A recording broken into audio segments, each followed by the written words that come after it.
Pusri terhadap sang yang Bapak Ibu kemukakan itu tidak ada indikasi bahwa kita tidak mencemari limbah.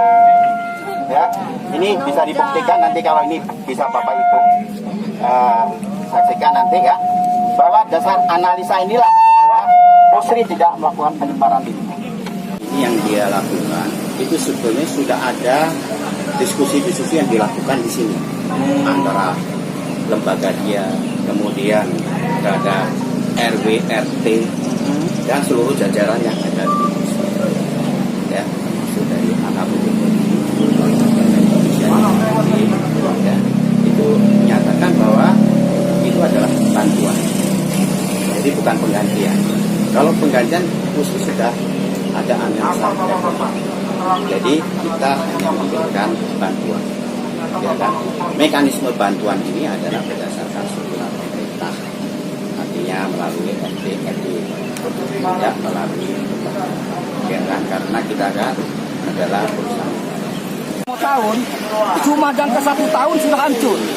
Akibat dari polusi NPK PT Pusri. Iya, jadi kayak mana menuntut kita hidup untuk anak-anak, anak cucu kita yang akan datang.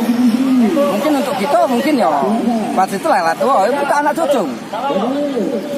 Jauh ini langkah yang sudah ditempuh Pak dari kedua belah pihak seperti apa? Sudah ada pertemuan sebatas itu tapi untuk keputusan sampai sekarang belum ada. Dari pihak Pusri sendiri menjanjikan apa nih ke kita Pak? Kemarin dia memang sudah ada janji kena anggap penggantian, sistemnya bertahap. Tapi bertahap ini dari 178 baru nak di ACC 20. Kita tidak tahu sampai kapan sistem bertahap. Nah, kalau dia sistem bertahap itu sama dengan ngadu domba kita dengan warga. Berapa rumah yang terdampak Pak? Kurang lebih 178. Itu yang tidak termasuk semua itu.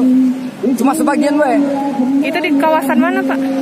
Daerah Kapling, persisnya di samping pabrik NPK 1 dan NPK 2. Itu masuk Kecamatan Kalidoni ya? Iya.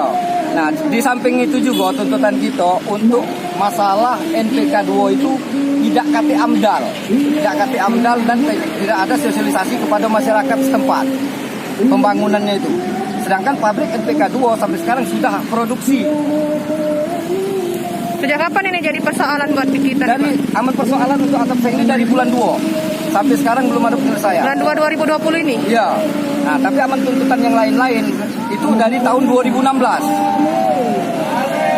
Dari tahun 2016 sampai sekarang PT Pusri tidak terlalu memperhatikan warga zona merah, khususnya samping pabrik Pusri. Izin nama kita siapa Pak? Pardan. Ya. Koordinator ya?